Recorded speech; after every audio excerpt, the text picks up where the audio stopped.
ರೈತ ಕಲ್ಯಾಣ ನಿಧಿಯೊಳಗೆ ಈಗ 60,000 ಥರ ಸ್ಕೀಮ್ ಮಾಡಿದೆ. ಯಾಕಂದ್ರೆ ಇನ್ಶೂರೆನ್ಸ್ ಕಟ್ಟಿ ಅನುಕೂಲ ಆಗದಿಲ್ಲ ತೊಗೊಂಡು ನಾವು ಯಾಕೆ ಮಾಡೋದು ಅಂತೇಳಿ ಅದಕ್ಕೆ 60,000 ಅದ. ಅದಕ್ಕೆ ನಂದೊಂದು ವಿನಂತಿ, ಯಾಕಂದ್ರೆ ಭಾಳ ಜನ ಸದಸ್ಯರಿಗೆ ಹಾಲು ಹಾಕ್ತಾರೋ ಅವ್ರಿಗೆ 60,000 ಕೊಡ್ತಾ ಇದ್ದೀವಿ, ಯಾರೂ ಹಾಲು ಹಾಕ್ತಲ್ಲ ಅವ್ರಿಗೆ 25,000 ಕೊಡ್ತಾ ಇದ್ದೀವಿ. ನಂದೊಂದು ವಿನಂತಿ ಏನಂದ್ರೆ, ತಾವೆಲ್ಲ ಯಾರು ಹಾಕ್ತಲ್ಲ ರೈತರು, ತಾವು ದಯಮಾಡಿ 6 ತಿಂಗಳದಾಗ ನೀವು ಹಾಲು ಹಾಕ್ರಿ. ನೀವು ಹಾಲು ಹಾಕ್ತಲ್ಲ ಅಂದ್ರೆ ನಿಮ್ಮದು 15,000 ಕಟ್ ಮಾಡಿ ಅವ್ರಿಗೆ ಕೊಟ್ಬಿಡ್ತಾನೆ. ಹಾಲು ಹಾಕೋರಿಗೆ 75,000 ಅವ್ರಿಗೆ ಆಗ್ತೈತಿ, ನಿಮ್ಗೆ 10,000 ಅಷ್ಟೇ ಆಗ್ತೈತಿ. ದಯಮಾಡಿ ನೀವು ಹಾಲು ಹಾಕಕ್ಕೆ ಶುರು ಮಾಡಿದ್ರೆ ನಮ್ಮ ಒಕ್ಕೂಟಕ್ಕೂ ಅನುಕೂಲ ಆಗ್ತೈತಿ. ದಯಮಾಡಿ ಇದನ್ನು ಮಾಡಬೇಕು. ಇದ್ರ ಜೊತೆಗೆ ನಾವೆಲ್ಲರೂ ನೀವು ಹೋದ ಸಲ ಲಾಭದ ಬಂದಂಥ ಅನುದಾನನ, ಈ ಸಲ ಬಂದಂಥ ಅನುದಾನನ ವಾಪಸ್ ಮತ್ತಂದ್ರೆ ನಿಮಗೆ ಕೊಡೋ ವ್ಯವಸ್ಥೆ ಮಾಡತ್ತೀವಿ. ಅಂದ್ರೆ ನಾವು ಅದನ್ನು ತೊಗೊಂಡು ಲಾಭ ಗಳಿಸಿ ಇನ್ಕಮ್ ಟ್ಯಾಕ್ಸ್ ಕಟ್ಟಿ ನಮಗೂ ಲಾಭ ಆಗೋದಿಲ್ಲ, ನಿಮಗೂ ಲಾಭ ಆಗೋದಿಲ್ಲ. ಅದಕ್ಕೆ ಬಂದಂಥ ಲಾಭದಲ್ಲಿ ಹೋದ ಸಲನೂ ಅಂದ್ರೆ ಮ್ಯಾಟ್ ತೊಗೊಂಡಿವಿ, ಚಾಪ್ ಕಟ್ರಿ ಮಷಿನ್ ತೊಗೊಂಡಿವಿ, ಮಿಲ್ಕಿ ಮಷಿನ್ ತೊಗೊಂಡಿದ್ವಿ, ಅನುದಾನ ಕೊಟ್ವಿ.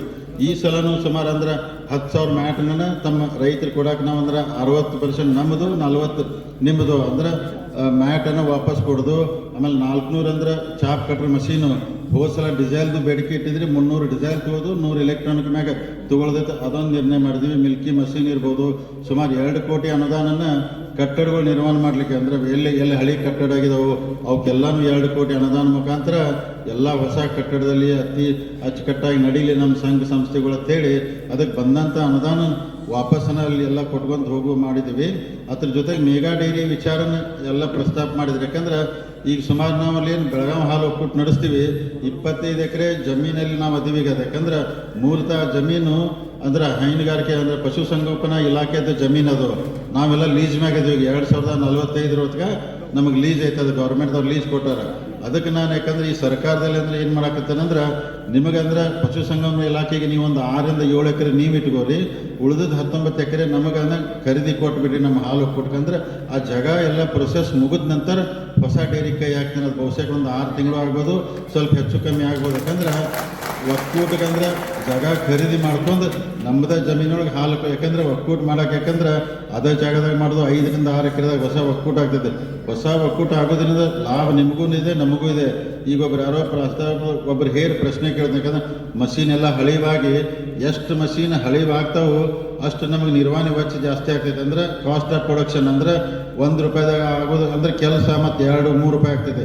ಹೊಸ ಮಷೀನ್ ಬಂತಂದ್ರೆ ಖರ್ಚು ಕಡಿಮೆ ಆಗ್ತದೆ, ಇನ್ನೂ ಲಾಭ ಹೆಚ್ಚಾಗ್ತೈತಿ. ಆದಷ್ಟು ಬೇಗನೆ ಮೇಗಾ ಡೈರಿಗೆ ನಮ್ಮ ತಲೆಯಲ್ಲಿ ಐತಿ, ವಿಚಾರ ಐತಿ. ಆದಷ್ಟು ಬೇಗನೆ ಅದು ಮಾಡುವಂಥ ಕೆಲಸ ನಾವು ಮಾಡ್ತೀವಿ. ಅದಕ್ಕೆ ನಂದೆಲ್ಲ ವಿನಂತಿ ಯಾಕಂತ ಅವೆಲ್ಲ ನೋಡ್ರಿ. ಯಾಕಂದ್ರೆ ಬೆಳಗಾವಿ ಹಾಲು ಒಕ್ಕೂಟ ವಿಚಾರದಾಗ ಹೋದ ಸಲ ಅಂದ್ರೆ ಹೆಚ್ಚು ಕಮ್ಮಿ 2,75,000 ಲೀಟ್ರ್ ಹಾಲು ಬತ್ತ. ಹೈಯೆಸ್ಟ್ ಇಷ್ಟು ಯಾವಾಗೂ ಬಂದಿಲ್ಲ ರೀ. 2,43,000 ಒಂದು ಸಲ ಬಂದಿತ್ತಂತ. ಅದು ಬಿಟ್ಟರೆ 2,75,000 ಲೀಟ್ರ್ ಹಾಲು, ಆಕಳು ಎಮ್ಮೆ ಹಾಲು ಕೂಡ ಹೈಯೆಸ್ಟ್ ಅಷ್ಟು ಬಂತು. ಈ ಸಲ ನಾವು ಅದನ್ನು 3 ಲಕ್ಷ ಕಲೆಕ್ಷನ್ ಮಾಡ್ಬೇಕಂತ ಹಿಂಗೆಲ್ಲ ವಿಚಾರ ಇಟ್ಕೊಂಡಿವಿ.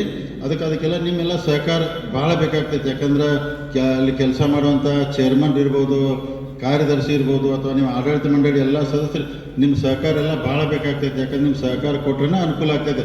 ನೀವೆಲ್ಲ ನೋಡ್ರಿ, ಹೋದ ಸಲ ಜನರಲ್ ಬಾಡಿ ನಡೆದಾಗ